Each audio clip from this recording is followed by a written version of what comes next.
Well, hello and welcome to the Mindset Mentor. I'm your host, Tania Kolar.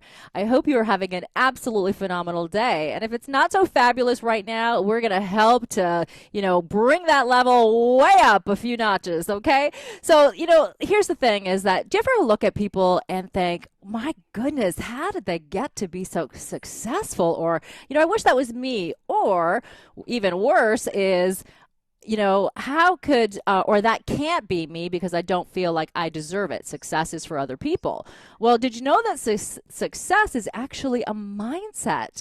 Absolutely. And the great news is that anybody can have a growth mindset to achieve your dreams. And as you know, I am here to help you live your best life, to strengthen and condition your mindset by sharing incredible stories with great people who are doing exactly that, helping to inspire the masses.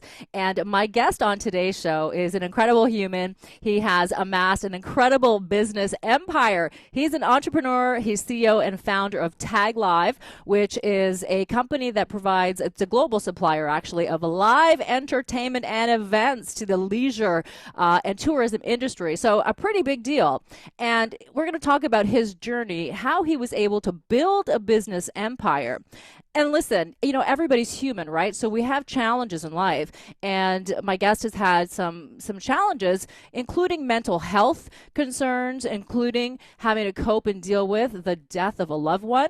And, these things can put us into a downward spiral. So it's such a beautiful, inspiring story to see the incredible success that he has created and that you can create as well. So how about we jump into the conversation and say hello and welcome to Andy Mills Brown. Andy, it is an absolute pleasure having you on the Mindset Mentor today. Thank you very much. It's a pleasure to be here. And just listening to you introduce me, I thought, is that me? My gosh, what is she talking about?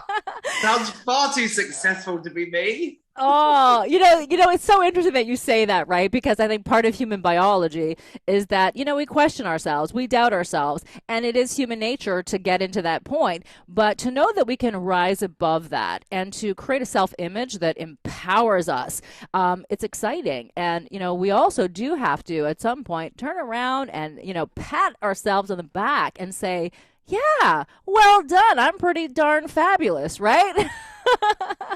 Good job. And if you can't see it, by the way, Andy was just patting himself on the back. So yes, let's all give ourselves a great pat on the back because you are at the spot that you are meant to be.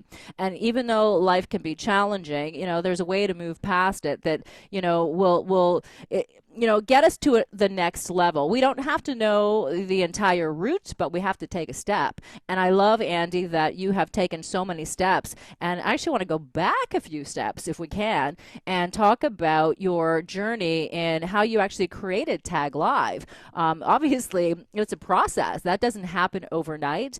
And it's funny because when we look at people who are as successful as you are, we think, oh, so easy for them. They're so lucky. But that's not really the case, is it? No, I don't think it's the case. B, I think I've always set out with the end in mind. However, there are some times in life when the end, you don't know what it looks like, as you say, to your point, and you don't know where you're going. And I think the interesting thing about my business is I didn't actually intend on starting a business. It just sort of happened and it's organically grown and it's grown and grown and it's grown because I've got fabulous people I work with and that work for me. And now we end up sort of, and like your introduction about an empire, I guess it is. And I say I guess because lots of successful leaders I know, myself included, have an element of self-saboteurism about things. It can't possibly be going right. Why is it going so right? What's going on? And I think we have that kind of that inward looking where we sort of go, is that us? Is that really us? Have we done this? How did we get here? But I think a lot of that stems back to you love what you do, you will be successful anyway. And that success isn't always indicative of money or where you live or the house you live in or the people you live with. It's about a mentality. You can be successful and you don't have to earn millions of pounds or millions of dollars. You just have to feel like you're successful. And I think sometimes the more you feel like you've accomplished, the more successful you become, and that rubs off on other people around you. And I think it's sort of a self-perpetuating thing. If you're accomplishing things and achieving things, no matter how small, then they get bigger and bigger. And then you establish that little step, and then that step doesn't seem so far. And then the next step isn't so far.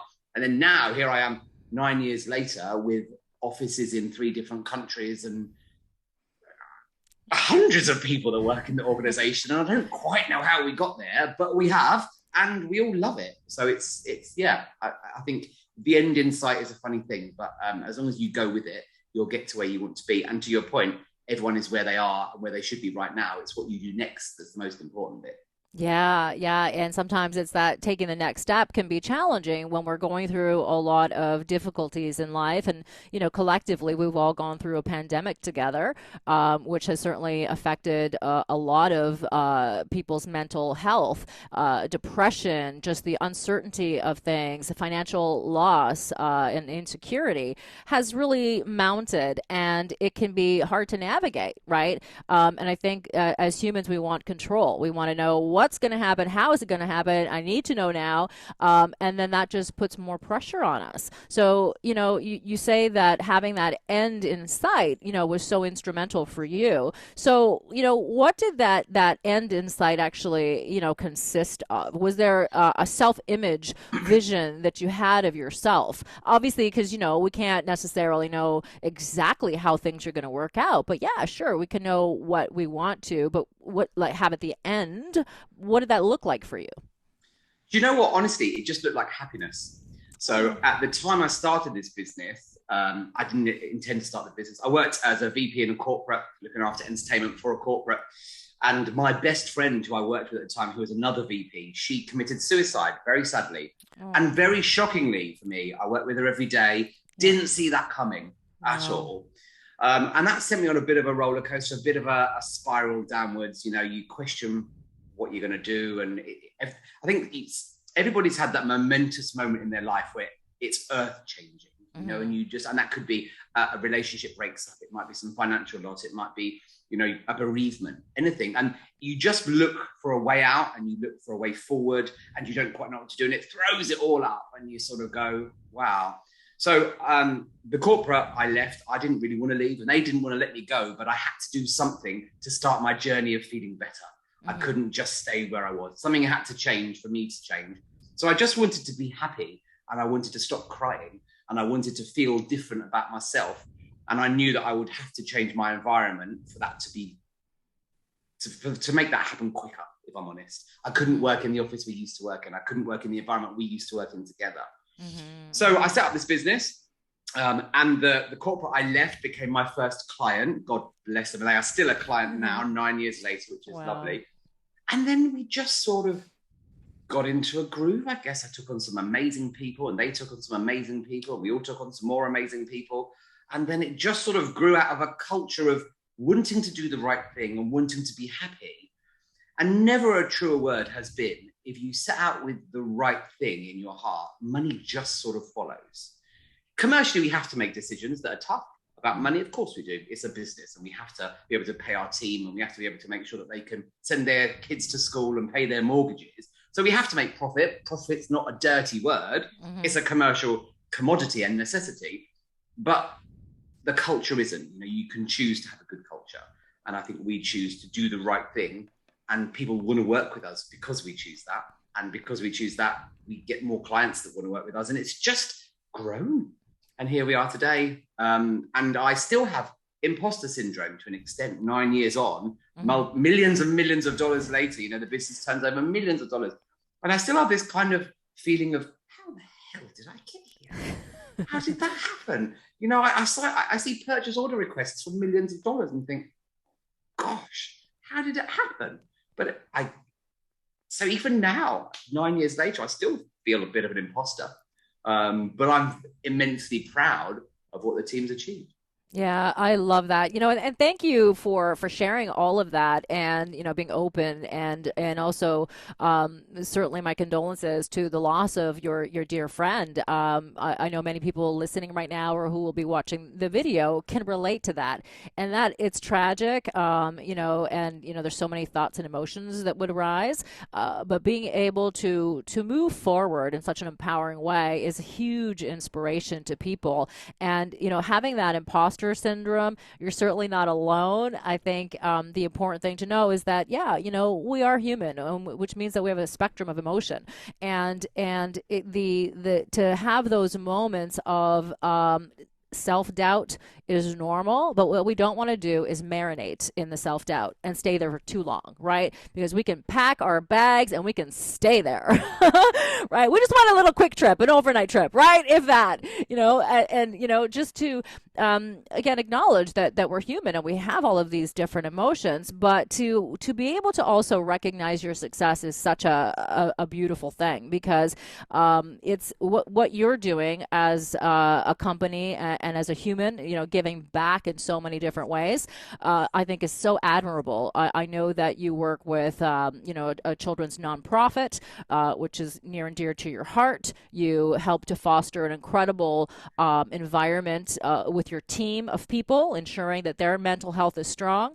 And I think that sometimes we need to recognize in life that our greatest challenges, right, can be so rewarding, and they're meant to happen and inspire us to maybe be a catalyst for change, whether that's change within your family, within your friends, your circle, or globally, right? On the like for the entire planet, right? Sometimes we have a really big purpose, and it's so great to see that you have really, taken control of that and provided an outlet for other people to openly share.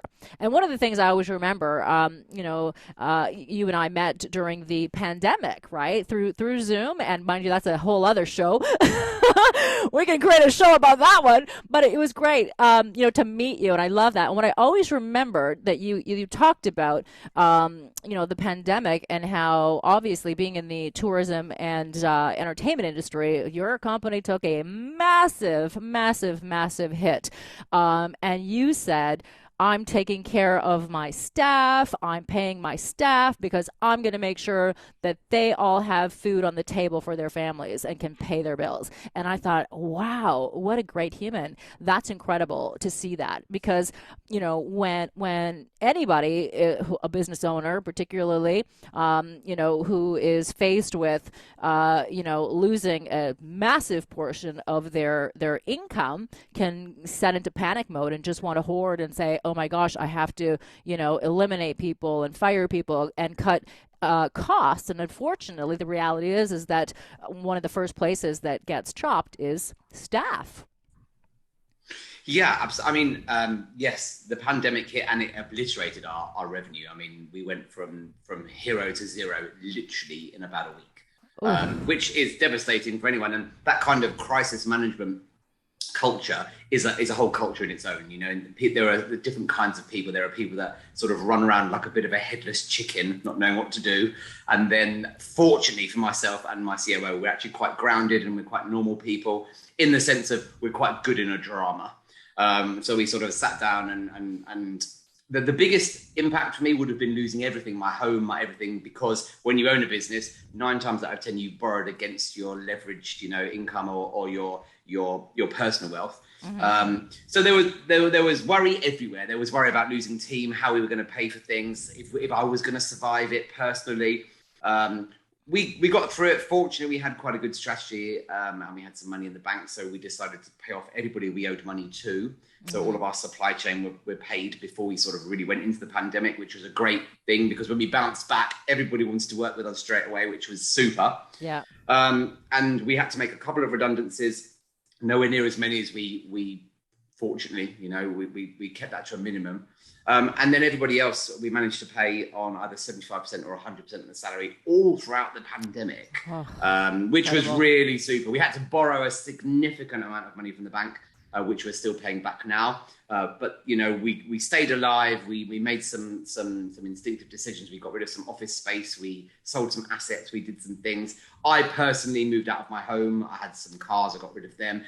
I think part of leadership is understanding that you can take the good when it's good, but when the bad hits, you've got to take the bad too. You've got to, it's all well and good having an expensive SUV or a nice sports car, but that has to go. You can't expect it to come at the cost of your team that you call team. You're either a team or you're not. So we all downsized, myself included. I for the first time in forever moved out of a home into an apartment, which trying to squeeze everything was bit of a struggle, but we got Yeah. there. And we rode through the pandemic as a team of humans, and we came together. And I met people like you, and actually, the pandemic was really important to meet people, and it gave me the opportunity. That's how I live in America now. The pandemic, if I'm honest. So I live in Florida, in the Sunshine State. I moved to America to try and get revenue back on its feet in entertainment because Florida opened before the UK did. In fact, Florida never really closed. Yeah, exactly. Yeah, yeah, That's yeah. a whole nother show on its own. Yeah. And I came over to Florida to pull revenue, really, and then realized that my mental health was so positively impacted by the good weather in Florida, I couldn't go back to London. So I've just stayed here ever Wow. since. I love it. I love it. So, there's so much to unpack there. And we're going to take a quick little break and we're going to talk more about that. And then that big sort of impact on your mental health and how that really, helped to transform a little bit of that depression that you were experiencing. So, we will be back here on Sauga 960. I'm Tania Kolar. You're listening to the Mindset Mentor. And my special guest today is the fabulous, dynamic Andy Mills Brown. And by the way, he's an entrepreneur, CEO, and founder of Tag Live, and just a great human. So stay tuned because we've got so much more to share with you. We'll be back. And welcome back to the Mindset Mentor. I'm Tania Kolar. My special guest today is helping us to, recognize that we can achieve anything. Andy Mills Brown is the CEO and founder of Tag Live, which is actually a global supplier of live events and entertainment for the leisure industry and tourism industry. Really amassing an incredible business empire. He is a self-professed business junkie. And here today to help us out. Here's the thing, and Andy, such a pleasure to have you. I'm so delighted to have you back. To continue our conversation where we left off before we took a break. You were talking about how you moved from the UK to sunny Florida, and how that had an impact actually on your mental health. So let's talk about that because so many people certainly are struggling with mental health, and we can always use some tips to help us to foster better self-care. And sometimes we don't even know what we're missing, do we? And then until we make a change, like you made a change and you actually moved from another country, that's a massive change. And I can imagine that's a tough decision as well. Yeah, I think what I have learned over my sort of 9-year journey of the business currently is that you only know what you know. And if you always do what you always did, you'll always get what you always got. So you've got to change, and you've got to embrace change and keep changing, whether it's uncomfortable or not. Some small changes are less uncomfortable. Some big changes are very uncomfortable, but you never really know what you're missing out until you make a leap of faith. So I think embracing change is tough for a lot of people, but I think innovation comes with change, and innovation needs business, and business needs innovation. So I think all of those are mixed up with change. And you're right. I've always been. The pandemic taught us that if we don't embrace change and pivot, we won't survive. So I thought I was good at change until the pandemic came along, and then I thought, I'm no good at change. I need to be better. So like I said, I came over to the States to drive revenue because the States bounced back before the UK did. The UK was firmly locked down, more so than Florida. And then I was almost as if by magic, I started to feel better. And I had taken mental health meds all my life, all my adult life. And I've been very transparent with my entire workforce about my struggles with the dark cloud coming over and how you can feel it and how it affects you. Anxiety, depression. There is a common misbelief that you can't be a senior executive or a leader or a CEO or a VP if you have mental health. That is absolute BS. You can be whoever you want to be. And people are only limited by what they let limit them. If you've got no legs, you can still be a successful person in your wheelchair. If you've got issues with diabetes, you can still get medication and carry on your day-to-day life. Mental health is no different to a physical disability or a disability you can't control. It's all, for me, my belief, it's all in your mind, and you need to overcome it. So I've met so many people that are shocked that I'm so open about my challenges around mental health. And then they say, your company's so successful and you seem so happy. I'm like, my gosh, I'm happy because I've freed myself of the burden of not talking about it for a start. So I talk very freely about it. We within our organization, we have mental health counselors that people can see free of charge. It's a very big believer. If we don't have people in the right mental space, our business won't be in the right place. Mm-hmm. And I realized that the sunshine in Florida was like some kind of tonic. It was unbelievable. And I'd come from dreary and miserable London, where some of the people are dreary and miserable as well. Not me. I don't want to diss them too much, but and I came to Florida and people were happier and the sun was out and I was happier. And 18 months ago, I moved to Florida, and 18 months ago is the last time I took any medication for mental health. Wow. Which is, I'm not suggesting, do that, move to Florida and stop taking your meds, but I am suggesting you don't know what you don't know, and give something a try. Whether it's a light box at home, whether it's something else. So for me, transporting myself into a more sunny climate has done wonders, and it's stopped me having to take any mental health meds. Wow. That's an absolutely incredible story. And thank you for sharing that, because so many people are experiencing that depression, and lack of sunshine, vitamin D. I mean, definitely can affect a lot of people globally, right? So not just in the UK, where, they just don't get that much sunshine. It's a thing, right? There's a lot of rain. I love London. I've been many times and I absolutely love it. But I thought about that actually when I was there. I noticed the difference in even just coming from Canada, right, and not seeing that sunshine. I don't live in sunny Florida all the time, right, but I still notice the difference. And so there are things that people can do. You mentioned a light box. Like light therapy is phenomenal for people who are experiencing even just seasonal affective disorder, right, where that's seasonal, but some people have that ongoing. Take some vitamin D, right? Reach out to the professionals for help if that's something that you need, right? Medication, psychotherapy, antidepressants, all of these things can help us. And light therapy, you don't have to go and spend, thousands of dollars and sit in front of a light box, right? There's portable units you can have at home. I remember speaking with a gentleman who created a system, a light therapy system that you could wear as a visor, right? And turn on the light. And so that you could be portable, do your day and get that sunshine, because he suffered from depression. And, a business, he created a product to help other people because it really helped him. And so I think it's important that we take action, any action to help us live our best life, whatever that looks like, and remember that the universe rewards action. So when you start to take action, things start to snowball, and, it builds and builds, and you don't have to know all of the answers, right? Know how something is going to happen, right? Because it will evolve, and you are a great testament to that, Andy, where your life evolved in such a way that you were able to stop taking the medication. You were able to build a hugely successful business empire that you didn't know how that was going to happen. You had your challenges, but you kept moving forward. And I think one of the things that prevents us from moving forward is our self-beliefs, the lack of belief in ourselves and our abilities and our talents. And so I want to talk to you about, your self-beliefs and, what was going on in your mind before you created the business that you have now, and even the move, because that's a shift in mindset. That is a dramatic shift in mindset, right?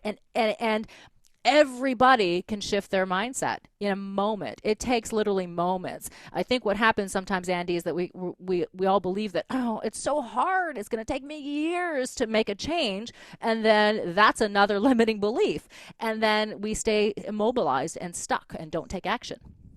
Yeah, absolutely. And all throughout my career, to be fair, I was taught in some leadership training many, many years ago that if you always do what you always did, you'll always get what you always got. And I absolutely live by that saying, because it's the same in business, it's the same in personally. If you do today what you did yesterday, you'll get what you got yesterday. Nothing will change if nothing changes.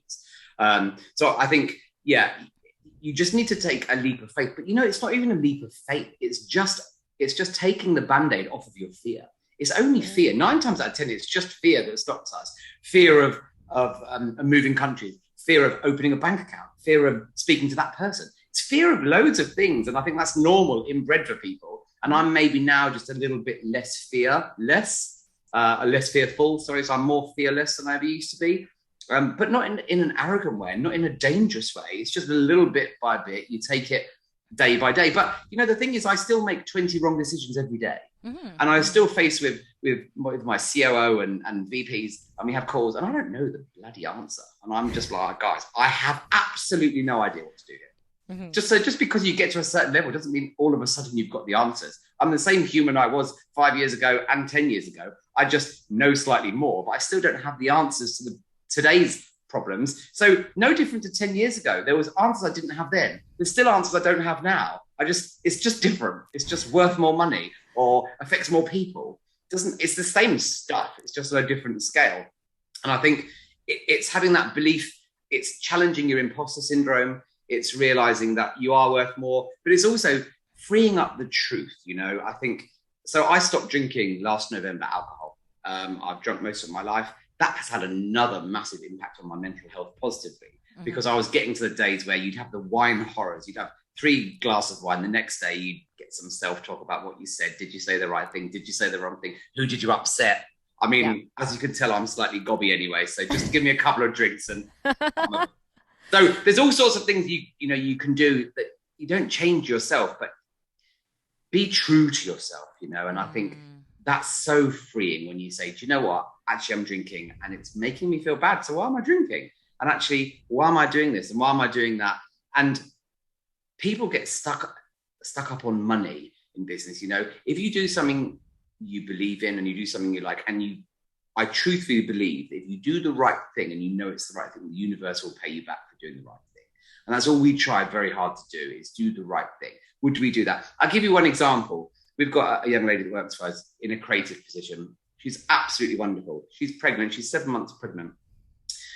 We could have made the decision to promote her to a creative director role when she came back from having a baby. We haven't. We promoted her today to creative director from creative producer before she leaves to have her baby, because that's the right thing to do. Aww. Because she's now in the stage where she's delivered for us. She's done the right thing. She's delivered for our clients, and she's done a great product.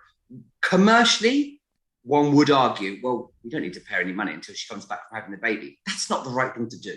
Mm-hmm. And that's how you foster this kind of family and culture of doing the right thing. And clients feel that, and we feel that. And, ultimately, the bottom line does feel that, because you get more clients that want to be more like you. So it's a self-perpetuating culture, and it's got to start with some of the leaders, and that needs to start with me. I love that. People really appreciate being validated, feeling significant, and being rewarded. And oftentimes, people just kind of turn a blind eye to the work that people are doing, and they don't recognize that it does take a team, to build that business. You cannot do it by yourself. It's not possible to create the success that you've created, without an entire team of people. And when you can validate people, man, they're so much more willing to work harder for you, right? Because they feel good and they're excited to come into work, and that creates a completely different culture that raises the frequency of how we're living our day. And I think it's so important to leave people with a level of increase. Anybody who you come into contact with, right? It's about how can we all contribute to each other, not what can I take and what can I get for myself, right? How do we uplift collective human consciousness? And I think that's such a beautiful example of that. And that's a rarity. Somebody recognizing their talent before they take a leave, whether that's personal leave, pregnancy leave in the case of your employee. How beautiful is that she is recognized? I think that's a great example for a lot of people to even start thinking about something like that, because it can just not even be in our mindset or our makeup, or we wouldn't even think about it. So that's what I love about sharing stories where people can learn. I mean, in my life, I have learned so much from people, whether it's reading a book, even a sentence, one sentence from a stranger has impacted my life on such a deep level. And I know that people listening right now are thinking, oh my gosh, there's so many beautiful golden nuggets here that they can take and build their own empire. And whether that is a home empire with your kids, kids, right? You are, the leader of your castle, and you're the people around you. You don't have to build, a multi-million dollar business, right? Your business could be your self business, right? And so we want to embrace that and ensure that we can be authentic. You talked about being true to yourself, and I think that is so important.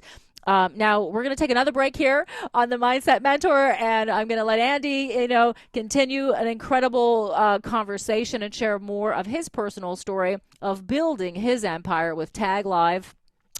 Incredible, leisure and events, industry. So, I mean, that's kind of a really, if you think about it, that's a fun and exciting environment, but not so fun and exciting when you've got all the challenges that come with, having an entertainment industry, hospitality industry, leisure industry that was obliterated through a pandemic, right? But this is just a really great story to know that, listen, whatever challenges you are facing in life, I promise you can get past them.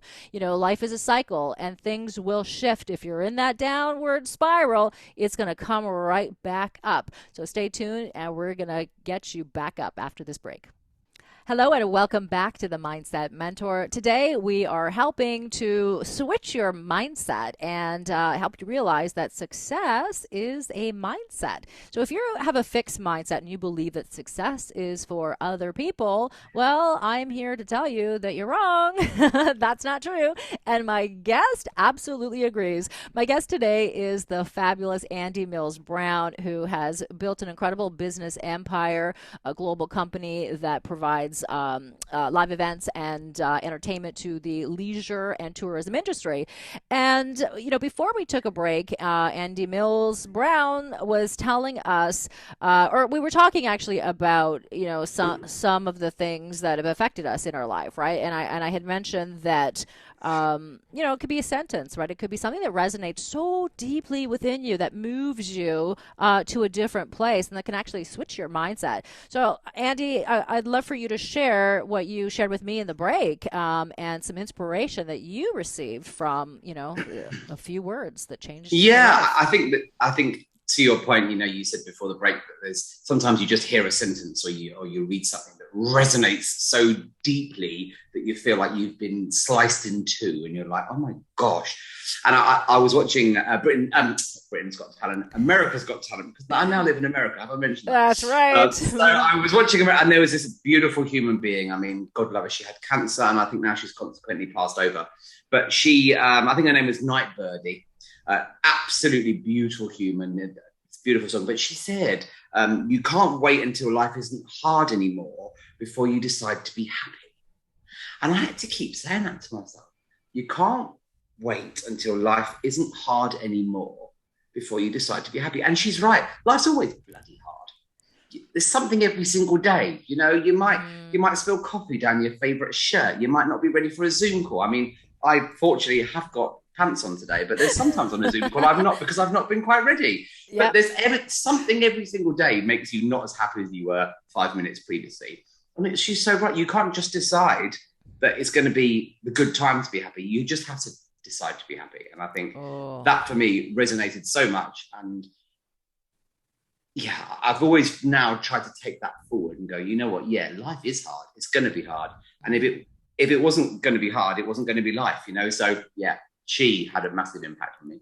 Wow, I love that. And I know exactly who you're talking about. I saw her and I heard her sing, beautiful voice, beautiful purpose on this planet, very short-lived life, but a beautiful mission. And those words are so beautifully said. It really encapsulates a lot. And yeah, we all experience those hard moments in life. And it's interesting, this morning I had sent this, I just pulled it up on my phone. I sent this to some friends. It says, and it ties right into that message, being happy doesn't mean everything is perfect. It means you've decided to see beyond the imperfections. Right? Sometimes we need those reminders, and because life can get tough, and when we stay stuck in those tough moments, we're creating more challenges for ourselves, and it's just like the layers start adding up, and then we start to have the mental health decline that could lead to physical decline. It could lead to immobilization. So it really is important to, recognize that those hard challenges, it's part of human biology. We will not escape this planet without challenges, but we can always choose how we're going to cope with those challenges, right? And yeah, some things are devastating, and it may take a little while, and for you to shift and find the meaning for that. But I think if we can recognize that, hey, this hardship, this struggle can is helping us to be better in some way, or helping humanity be better in some way, I think that's kind of reassuring for us to have that knowledge. Yeah, I totally agree. Absolutely agree. I think it's funny though, isn't it? I think I have this conversation with some of my colleagues quite a lot. So we've come through or are coming through this era of Instagram and how you look and how you're perceived to look and the challenges surrounding that. We have a lot of young cast members. We provide singers and dancers all over the world to all sorts of different functions, on cruise ships, on hotels. Mm-hmm. And Mm-hmm. there is this big mental health pull against them. They've got to look like this. They've got to appear like that. But I think and that's tough for people. I think there's this uneasy kind of thing they need to live up to. Oh, I see, and everybody seems to think they're an Instagram influencer. I mean, I'm not entirely sure that most people are. However, there's this kind of there's this pressure, isn't there? This social pressure to look away a certain way or to do a certain thing. And I think I'm hopeful that we're coming through this kind of the way you look, and it's more about how you feel now. So we sort of preach a lot of work about it's not really how you look, it's how you feel and how we make other people feel, and how we make our clients feel, and how we make our cast, our singers, dancers feel. It's all about that, really. And I think that's been the key to some of my mental health and my challenges is if it feels good, do it. And if it feels wrong, question why it feels wrong. But sometimes something feels wrong isn't the feeling of wrong, it's the feeling of change. Which is nothing wrong with that. It's just uncomfortable. So it's understanding your own emotion, isn't it? And understanding, I feel like this. Okay, let's unpack that. Do I feel like this because it's uncomfortable or because it's wrong? Well, if it's uncomfortable, let's probably explore that. If it's wrong, then just don't do it. It's that kind of thing, isn't it? Yeah, absolutely. Because I think we all have triggers, right? And some things are happening, and it brings up some other past stuff. So are we actually reacting to the moment of what's happening, or is it something that's buried underneath that we haven't resolved that wants to come up and it wants to emerge? So to explore that, to understand what that feeling is, I think is really key. And listening to the intuition. We have all the answers within. It is a matter of just kind of coming back to the self, and oftentimes we look at other people for the answers, and that again is like kind of, it's almost like just an avoidance technique. We just don't want to know, or we're not ready to know, or we're scared, we have this fear.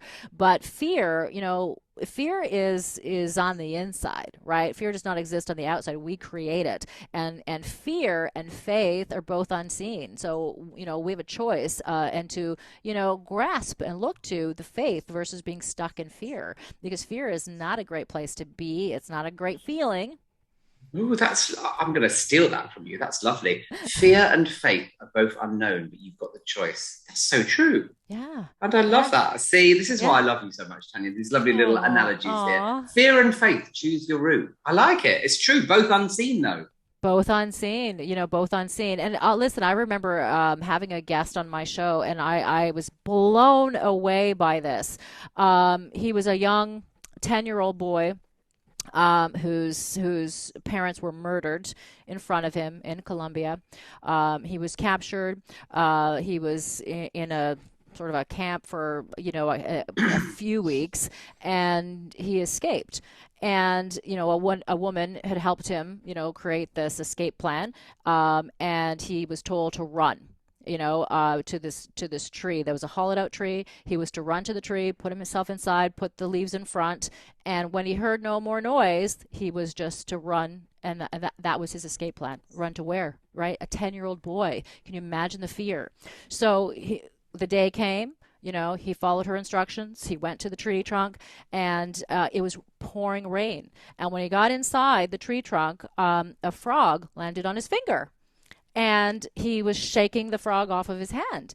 And then it ended up on his shoulder, and he's looking at the frog, and the frog is looking at him. And he recognized in this moment, like, listen to this perception of this 10-year-old boy. I don't even know how you get the wherewithal for this knowledge. He looked at the frog and thought, well, if the frog is not afraid, why am I afraid?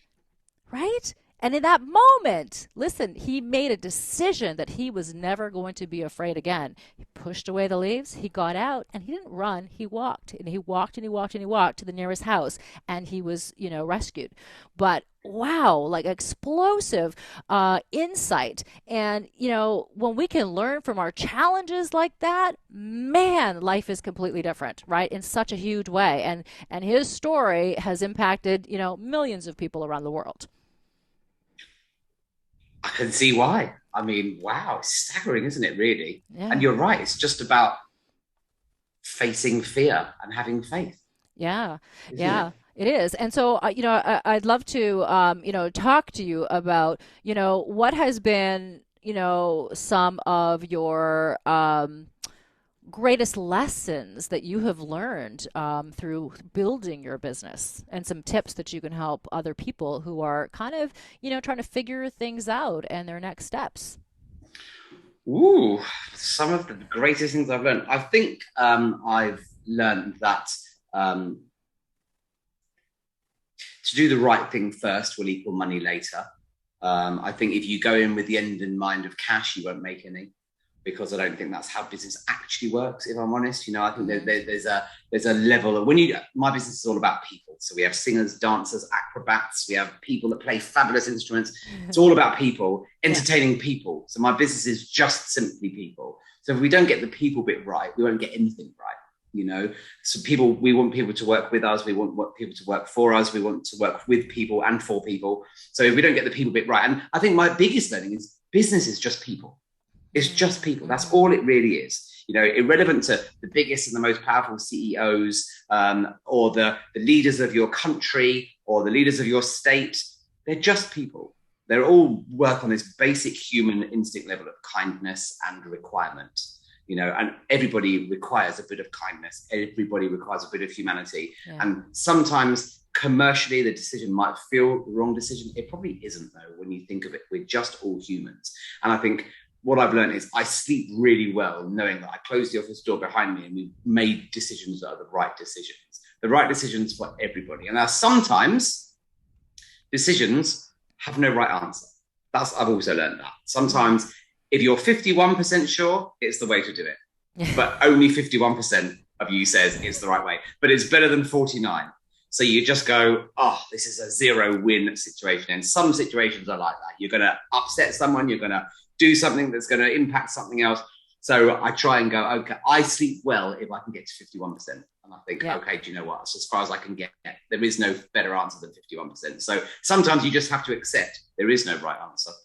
Yeah, I love that. That's really great advice. And I think, oftentimes, well, it's always the right decision because that's the decision you made, right? And that decision that you think is the wrong decision leads to the next right decision, right? So it kind of snowballs, right?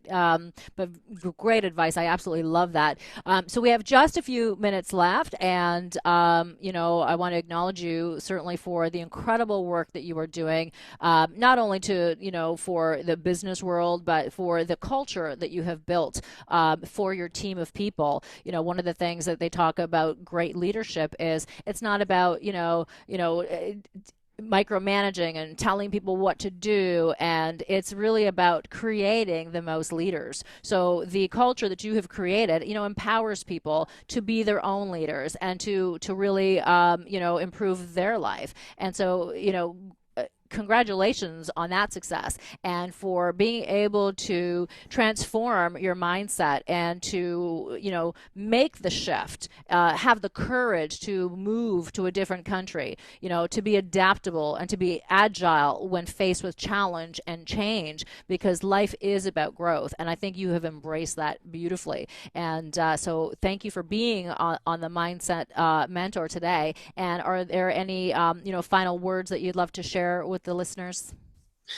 Hey, all I'd like to share is be you, because there's only one of you, and you're the most important thing. And ultimately, you can be whatever you want to be as long as you follow faith and don't follow fear. Oh, yes, I love that. Again, Andy, thank you so much. And can you tell the listeners and the viewers how they can find you, get more information? Um, Certainly, probably best on Instagram, Andy Mills Brown. At Andy Mills Brown. In fact, at Andy Mills Brown, everything. LinkedIn, Instagram, whatever. So yeah, if you want to reach out, please feel free to connect. And if you're a singer or a dancer with amazing talent, then let me know. Definitely. Ooh, I love that. Awesome. Well, that's a wrap for today's Mindset Mentor, everyone. So remember that your mindset is truly like a muscle that needs to be strengthened and conditioned. And this is your mindset workout. You've got this. You can do it. You are worthy. And don't let imposter syndrome keep you down because listen, you are human. It is part of our human makeup to criticize, to question ourselves, to have that self-doubt, but we want to limit it, right? When it comes up, just know, okay, well, thank you for showing up and let it pass, right? Because you are meant to live an extraordinary life. Stay tuned, and we'll be back with more on Sauga 960.